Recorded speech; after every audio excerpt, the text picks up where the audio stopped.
আগামী ফেব্রুয়ারিতে জাতীয় নির্বাচন থাকায় 2026 সালের অমর একুশে বইমেলা শুরু হবে চলতি বছরের ডিসেম্বরে 17 তারিখ।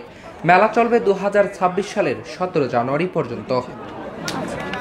বৃহস্পতিবার বাংলা একাডেমির শহীদ মুনীর চৌধুরী সভাকক্ষে অমর একুশে বইমেলা 2026-এর তারিখ নির্ধারণ সংক্রান্ত এক সভায় এ সিদ্ধান্ত নেওয়া হয়।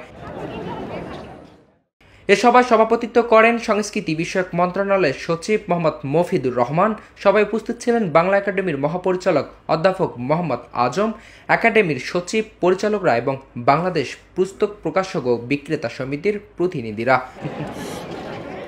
সভায় আসন্ন জাতীয় সংসদ নির্বাচন ও পবিত্র রমজানের পরিপ্রেক্ষিতে অমর একুশে বইমেলা 2026-এর তারিখ চলতি বছরের 17 ডিসেম্বর থেকে 2026 সালের 17 জানুয়ারি পর্যন্ত নির্ধারণ করা হয়।